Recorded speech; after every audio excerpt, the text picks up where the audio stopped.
কবে শেষ হবে প্রয়োজনীয় সংস্কার? আর নির্বাচনই বা কবে? এই প্রশ্নে ঘুরে ফিরে সামনে আসছে। উপদেষ্টারা যেখানে যাচ্ছেন সেখানে নির্বাচন নিয়ে প্রশ্নের মুখোমুখি হচ্ছেন। এবার একান্ত সাক্ষাৎকারে যমুনা টেলিভিশনকে নির্বাচনের সম্ভাব্য রোডম্যাপের কথা জানিয়েছেন বুদ্ধি উপদেষ্টা নাহিদ ইসলাম।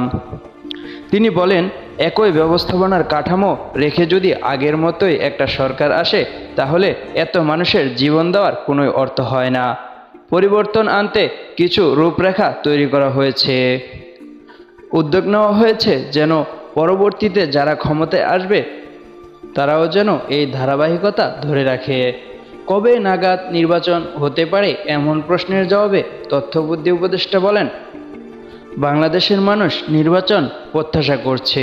একটি বড় প্রজন্ম ভোট দিতে পারেনি, নিজেও ভোট থেকে বঞ্চিত আছেন বলে জানান। নাহিদ বলেন, জানুয়ারির মধ্যে সংস্কার কমিশনার প্রতিবেদন জমা দেওয়ার কথা রয়েছে। রিপোর্ট পেলেই রাজনৈতিক দলগুলোর সাথে আলোচনা করে নির্বাচন রোড ম্যাপ ঘোষণা করা হবে। তবে রিপোর্ট পাওয়ার পর কতদিনের মধ্যে ঘোষণা করা হবে তা কিছুই জানানো হয়নি। সুলাইমান হোসেন সাদিক, উন্মুক্ত বাংলা।